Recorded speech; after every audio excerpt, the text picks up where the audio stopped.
स्वागत है आप सबका हमारे YouTube चैनल इन्फिनिटी स्टडी में। मैं अजय पांडे आपको फिजिक्स का लेक्चर स्टार्ट किया था, जहां पे हमने डिस्कस किया था वेव मोशन के बारे में, तरंग गति के बारे में, जहां पे हमने देखा था कि वेव मोशन क्या होता है और फिर टाइप्स ऑफ वेव्स देखा था जो mechanical waves non mechanical waves में थी।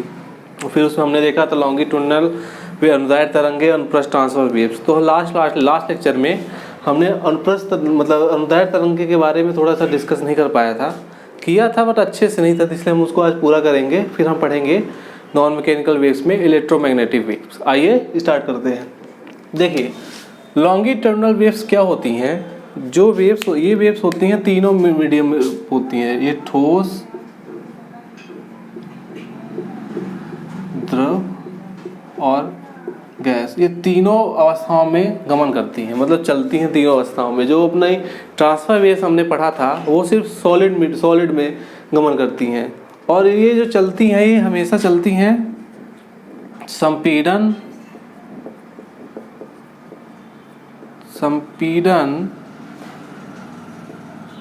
तथा विरलन में चलती हैं।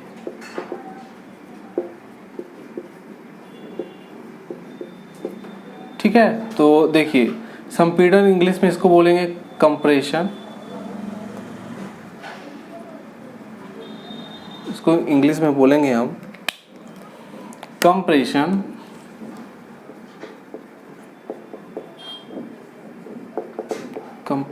इसको बोलेंगे रेयरफैक्शन। ठीक है, तो ये संपीड़न तथा विरल में चलती हैं, ठोस द्रव तीनों में संचरण होती हैं। और तीसरा है अधिकतम संपीड़न तथा विरलन, अधिकतम क्रमागत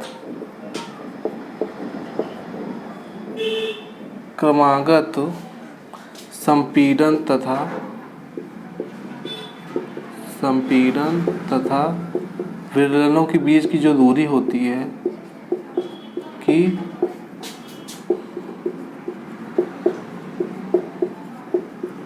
बीच की दूरी तरंग दैर्ध्य होती है, लैम्डा जिसे प्रेजेंट करते हैं हम लोग। ठीक है, जैसे स्प्रिंग देखिए, स्प्रिंग होती है, स्प्रिंग को आप एक से मतलब एक खींचते हैं, अपने साइड खींचते हैं, तो उसमें देखिए कहीं कहीं पे कंप्रेशन होता है, कहीं कहीं पे रेयरफैक्शन, मतलब कहीं कहीं कंप्रेस हो जाती हैं और कहीं कहीं पे फैल जाती है, विरलन होता है। तो वो जो स्प्रिंग में जो तरंगे होती हैं वो हमेशा लॉन्गिट्यूडनल वेव्स अनुदैर्ध्य तरंगे होती हैं, संपीड़न और विरलन में चलती हैं। अधिकतम क्रमागत संपीड़न तथा विरलनों के बीच की दूरी को तरंग दैर्ध्य बोला जाता है।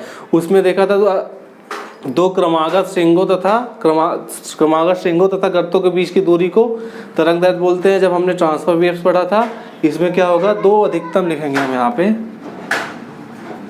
दो अधिकतम क्रमागत संपीड़न तथा विरलनों के बीच की जो दूरी होती है उसी को हम क्या बोलते हैं, तरंग दैर्ध्य लैम्डा होती है। ठीक है, तो अब हम स्टार्ट करेंगे नया टॉपिक अपना, इलेक्ट्रोमैग्नेटिक वेव्स, जो नॉन मैकेनिकल वेव्स होती हैं।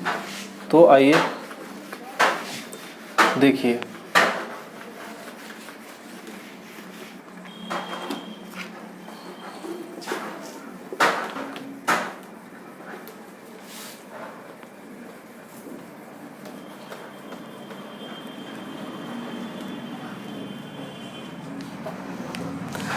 इलेक्ट्रोमैग्नेटिक वेव्स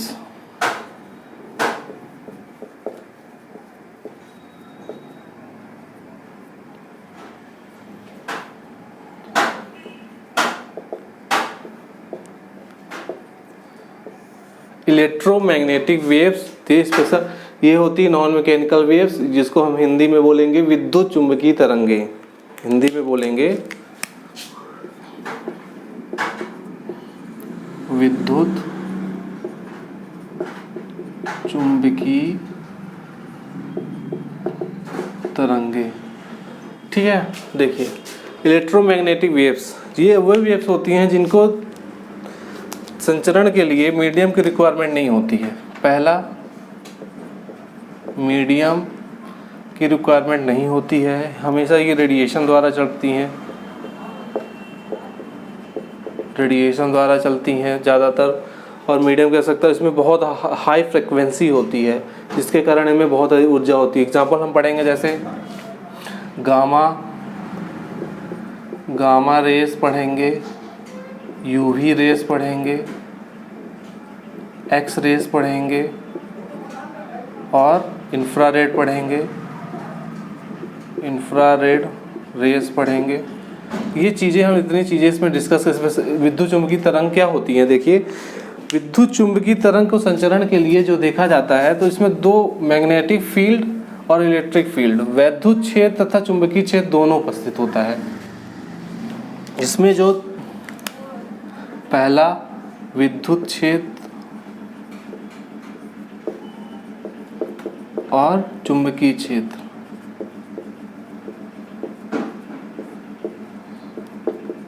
ये दोनों क्षेत्र उपस्थित होते हैं और इन दोनों की दिशा जो होती है एक दूसरे के क्या लंबवत होती है। तो जो इलेक्ट्रोमैग्नेटिक वेव है उसमें दो क्षेत्र उपस्थित होते हैं, विद्युत क्षेत्र और चुंबकीय क्षेत्र, दोनों की दिशा एक दूसरे के लंबवत होती है। तो एक साइंटिस्ट थे जिन्होंने 1865 में 1865 में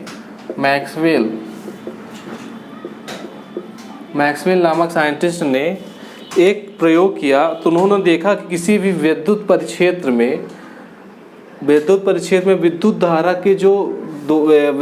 की जो हाई उच्च आवृत्ति की वैद्युत दोलन करते हैं, विद्युत क्षेत्र में वैद्युत धारा के उच्च आवृत्ति वाले कण वैद्युत क्षेत्र में बहुत उच्च आवृत्ति की दोलन करने थे, जिसके कारण उनके चारों तरफ एक तरंगों के रूप में एक ऊर्जा संचरित होती है। वही जो ऊर्जा संचरित होती है वही क्या होती है? विद्युत चुंबकीय तरंग होती है। इसमें हाई फ्रिक्वेंसी बहुत ज़्यादा होती है जिसके कारण ऊर्जा बहुत होती है। देखिए, अभी कॉन्सेप्ट मैं आपको बता देता हूँ। हमको पता है तरंग की चाल क्या होती है, v बराबर न्यू लैम्डा, ठीक है। और एक प्लांक ने अपना इक्वेशन दिया था, एनर्जी जो होती है वो होती है एच न्यू क्या है हमारी यहाँ पे आवृत्ति होती है, v हमारी वेलोसिटी हो गया, लैम्डा क्या हो गया तरंग दैर्घ्य हो गया, ठीक है। तो देखिए यहाँ पे आप डायरेक्ट देखते हैं कि जब आवृत्ति को हम बढ़ाते, ये प्लांक का ये इक्वेशन होता है जिसके एच की जो वैल्यू होती है वो होती है 6.626 इंटू 10⁻34 जूल सेकेंड, ये वैल्यू होती है एच की, ये कांस्टेंट होता है, ठीक है। देखिए, अब यहाँ से हम देखेंगे कि जब हम फ्रिक्वेंसी को इंक्रीज करेंगे तो ये फ्रिक्वेंसी को हम बढ़ा दिए, इसको हम इंक्रीज करेंगे तो एनर्जी भी इंक्रीज हो जाएगी। तो डायरेक्टली प्रोपोर्शनल है, तो रिलेशन एक को बढ़ाएंगे तो दूसरा भी बढ़ेगा। और इसमें हम देखते हैं कि जो v upon lambda equal to nu, अब आवृत्ति को हम बढ़ाते हैं यहाँ पे तो जो तरंग दैर्घ्य होती है वो कम होती है। तो क्वेश्चन में डायरेक्ट क्वेश्चन किसी भी एग्जाम में क्वेश्चन डायरेक्ट पूछा जाता है कि जब हम किसी भी तरंग की आवृत्ति बढ़ाते हैं तो उसमें ऊर्जा पे क्या इफेक्ट पड़ता है, जब हम किसी भी तरंग की ऊर्जा बढ़ाते हैं तो उसकी आवृत्ति में क्या फर्क पड़ता है, जब हम किसी भी तरंग की आवृत्ति को बढ़ाते हैं तो उसके तरंग दैर्घ्य में लैम्डा में क्या इफेक्ट पड़ता है। तो ये कॉन्सेप्ट के माध्यम से हम देखते हैं कि जब हम आवृत्ति को बढ़ाते हैं तो ऊर्जा का मान बढ़ता है और तरंग दैर्घ्य का मान कम होता है, क्योंकि इन्वर्सली तरंग दैर्घ्य जो होता है वो आवृत्ति के इन्वर्सली प्रोपोर्शनल होती है, ठीक है। अब देखिए टाइप्स ऑफ हम देखेंगे इलेक्ट्रोमैग्नेटिक वेव्स, बताया मैं आपको। अब हम देखेंगे टाइप्स ऑफ इलेक्ट्रोमैग्नेटिक वेव्स। पहला है इसके 7 प्रकार के होते हैं। पहला है हमारा गामा किरणें। फर्स्ट है टाइप्स ऑफ इलेक्ट्रोमैग्नेटिक वेव देखेंगे। फर्स्ट है हमारा gamma rays. Gamma rays means gamma किरणें। देखिए, ये किरणें जो है गामा रेज होते हैं, इसकी जो खोज किया था हेनरी बैकुरल ने की थी। खोज करता थे इसके हेनरी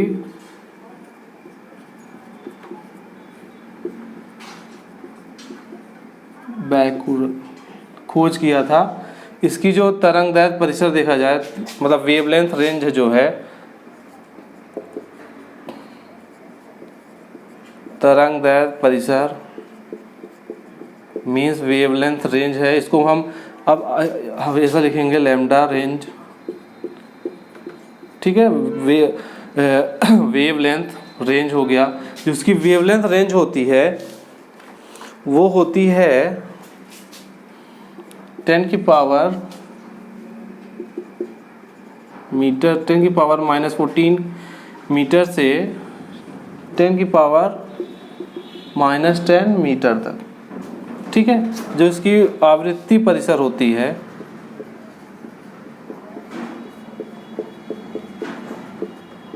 आवृत्ति परिसर न्यू रेंज, ये होती है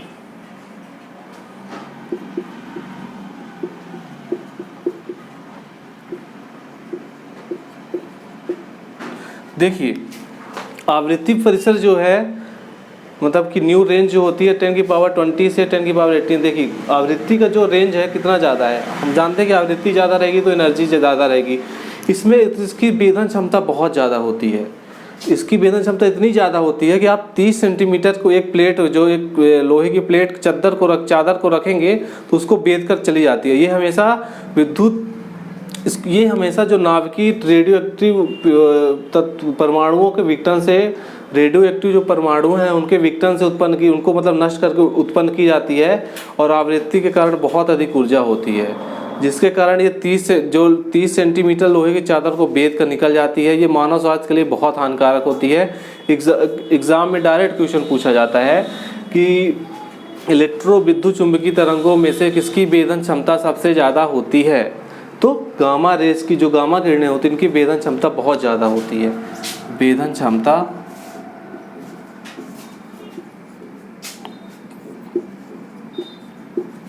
क्षमता ज़्यादा होती है, सबसे ज़्यादा होती है। अब सोचिए 30 सेंटीमीटर लोहे की चादर को डायरेक्ट बेध कर चली जाती हैं। इसका उपयोग ये रेडियोधर्मिता नाभिकीय अभिक्रियाओं के लिए इसका उपयोग किया जाता है। इसका उपयोग देख लीजिए आप, रेडियो धार्मिकता तथा नाभिकीय अभिक्रियाओं के लिए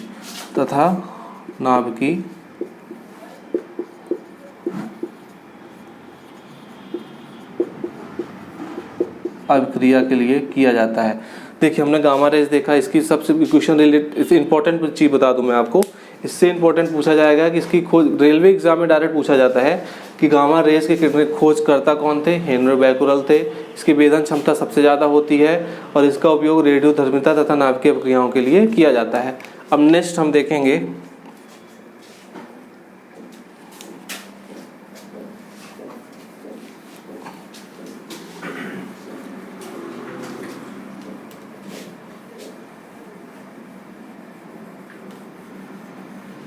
अब हम देखेंगे यहाँ पे नेक्स्ट एक्स किरणें।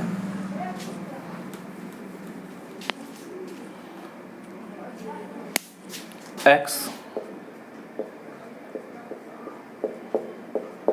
किरणें मीन्स एक्स रेज, इसकी खोज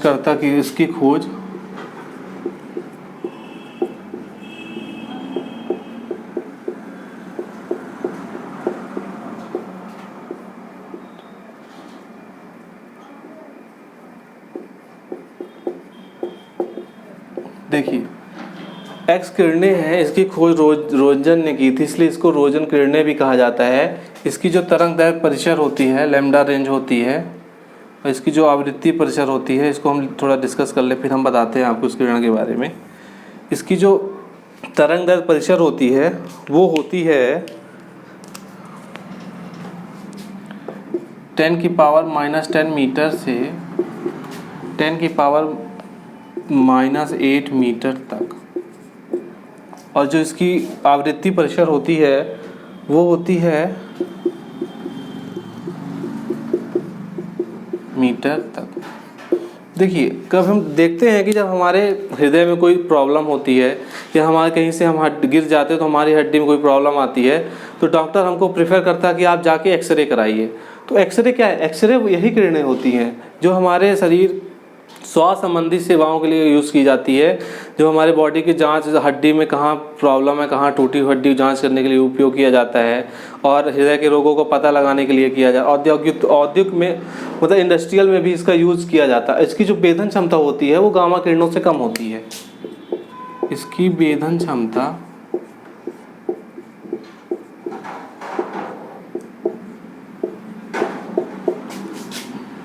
गामा किरणों से कम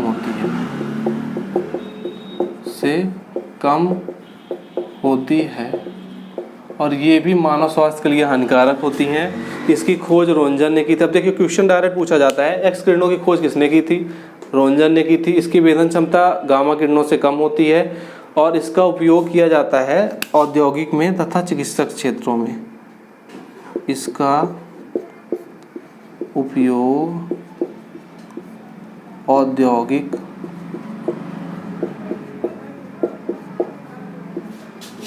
तथा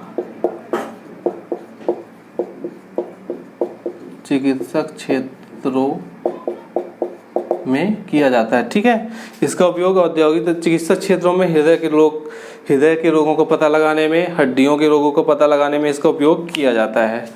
ठीक है, अब हम देखेंगे दूसरी हमारी कौन सी है। दूसरी हमारी है अल्ट्रा वायलेट रेज, परावैंगनी किरणें। ठीक है,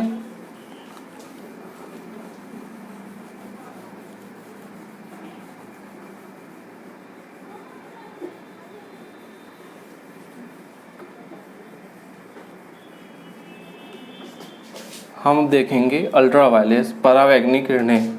ठीक है, तो यूवी रेज हम इस शॉर्ट फॉर्म में लिखेंगे, यूवी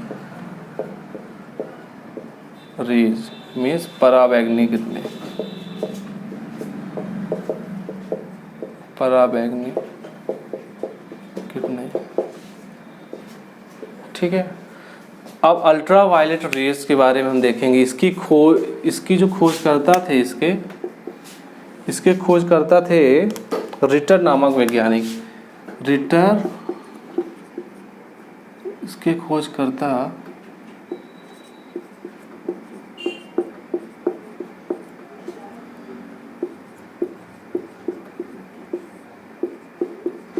रिटर नामक साइंटिस्ट थे, वैज्ञानिक थे।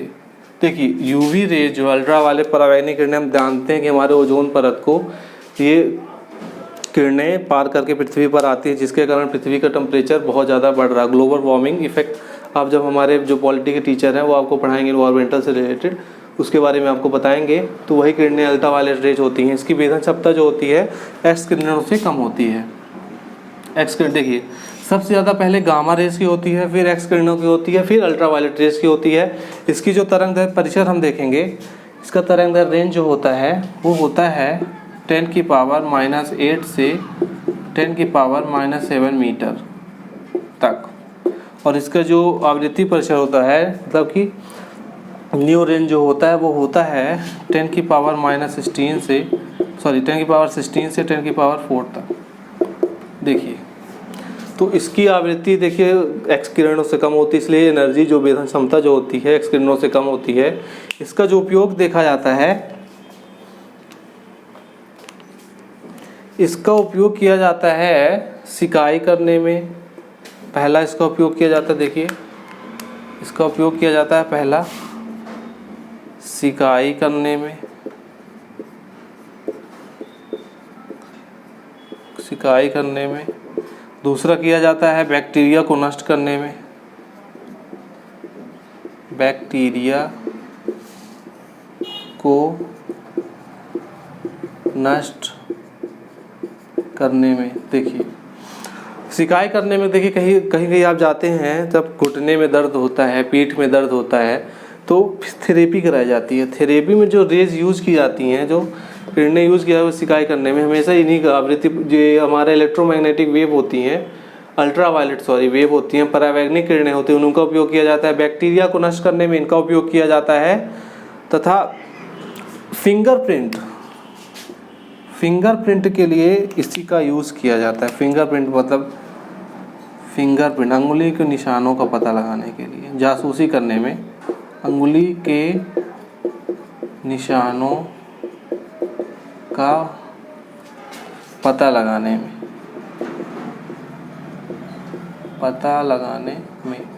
अंगुली के निशानों का पता लगाने में किया जाता है। मानव स्वास्थ्य के लिए हानिकारक होती हैं, ये हमने आपको बता चुका है, क्योंकि इसकी जो आवृत्ति रेंज है बहुत ज़्यादा होती है, जिसके कारण एनर्जी बहुत होती है जो मानव स्वास्थ्य के लिए हानिकारक होती है। देखिए क्वेश्चन पूछा जाता है कि 3 तरंगे आपको दे दी जाएंगी, गामा किरणें, एक्स किरणें और अल्ट्रावायलेट किरणें। इन तीनों किरणों के बारे में बताइए कि सबसे अधिक भेदन क्षमता किसकी ज़्यादा होती है। तो आप इसको अवरोही क्रम में लगाइए। तो सबसे ज़्यादा किसकी होती है, मतलब डिसेंडिंग ऑर्डर, बड़े से छोटा बढ़ते हुए डायरेक्ट। तो इस देखिए जो इसकी वेदन क्षमता के आधार पर अगर देखा जाए तो सबसे पहले गामा किरणों की वेदन क्षमता सबसे ज़्यादा होती है, फिर एक्स किरणों की वेदन क्षमता सबसे ज़्यादा होती है, फिर आता है हमारा क्या, अल्ट्रावायलेट रेज, परावैंगनिक किरणें की जो वेदन क्षमता होती है वो तीसरे नंबर पे आती है। तो ये क्वेश्चन डायरेक्ट एग्जामों में पूछे जाते हैं कि 3 आपको किरणें दे दी जाएंगी, बोलेंगे सबसे ज़्यादा वेदन क्षमता किसकी होती है, तो आपको याद होना चाहिए गामा किरणें हो गया। अब अल्ट्रावायलेट रेज हो गया, इसकी खोजकर्ता रिटर्न नामक पूछा इसकी खोजकर्ता किसने कौन किया था, रिटर्न नामक साइंटिस्ट ने किया था। इसका वेदन क्षमता एक्स किरणों से कम होती है और इसका उपयोग पूछा जाता है, सिकाई करने में किया जाता है। बैक्टीरिया पूछा जाता है, बैक्टीरिया को नष्ट करने के लिए किन तरंगों का उपयोग किया जाता है। फिंगरप्रिंट, उंगली के निशानों का पता लगाने के लिए, अदृश्य लेखन के लिए जो अदृश्य लेखन यूज़ किया जाता है, ये सब चीज़ें जो अल्ट्रावायलेट रेज यूवी किरणें के द्वारा उपयोग की जाती हैं। ठीक है, अब हम देखेंगे विजुअल लाइट मीन्स दृश्य प्रकाश, जिसके कारण हमें कोई सभी वस्तुएं दृष्टिगोचर होती हैं, जिसके कारण हम चीज़ों को देख सकते हैं। तो वो क्या था, विजुअल लाइट बोलते हैं उसको।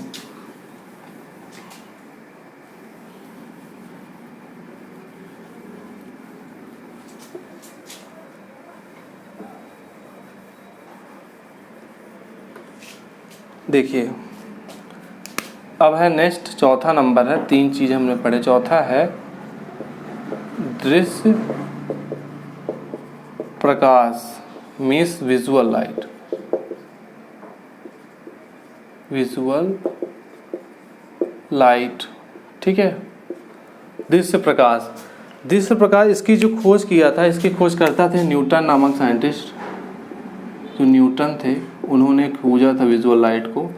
इसी के कारण हमको चीज़ें दृष्टिगोचर होती हैं। जैसे कोई कुर्सी रखी है तो उसको हम देखने के लिए जो इन्हीं के कारणों से हम देख सकते हैं, विजुअल लाइट के कारण, ये तरंगों के माध्यम से।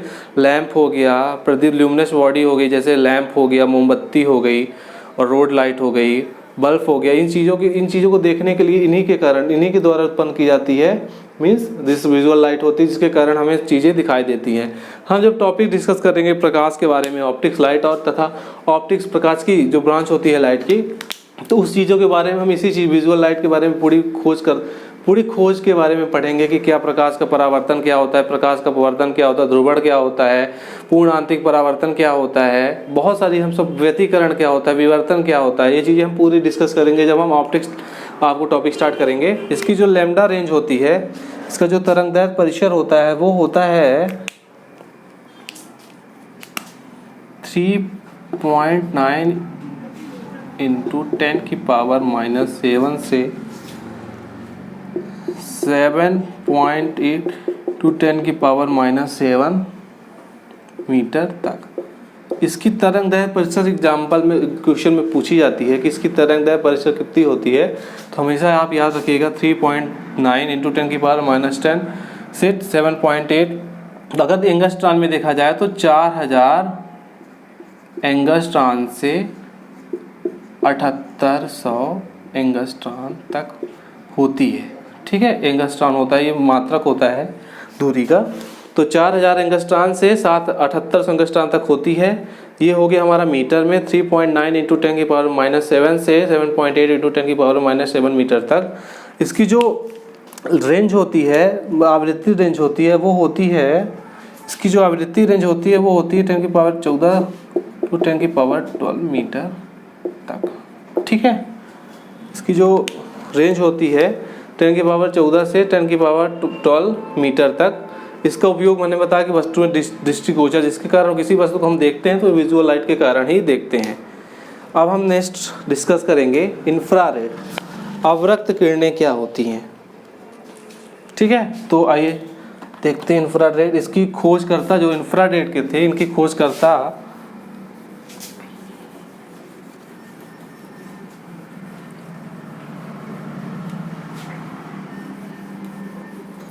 इंफ्रारेड देखेंगे। 5वां नंबर है हमारा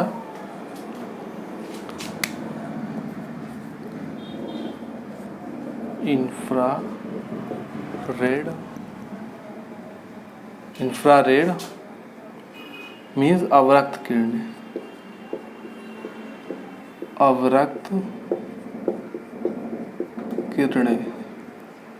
ठीक है, तो हम देखेंगे अवरक्त किरणें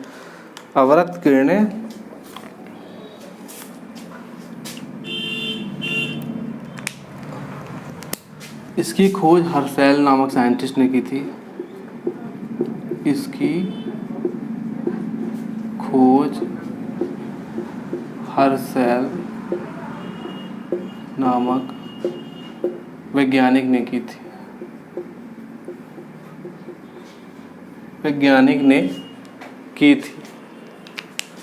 देखिए, इसकी खोज हर्सेल नामक वैज्ञानिक ने की थी।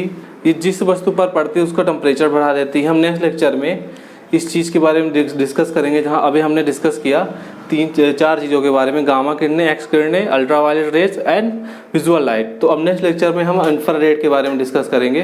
तो आप वीडियो को ज़्यादा से ज़्यादा शेयर करिए, देखिए और सब्सक्राइब करिए। धन्यवाद।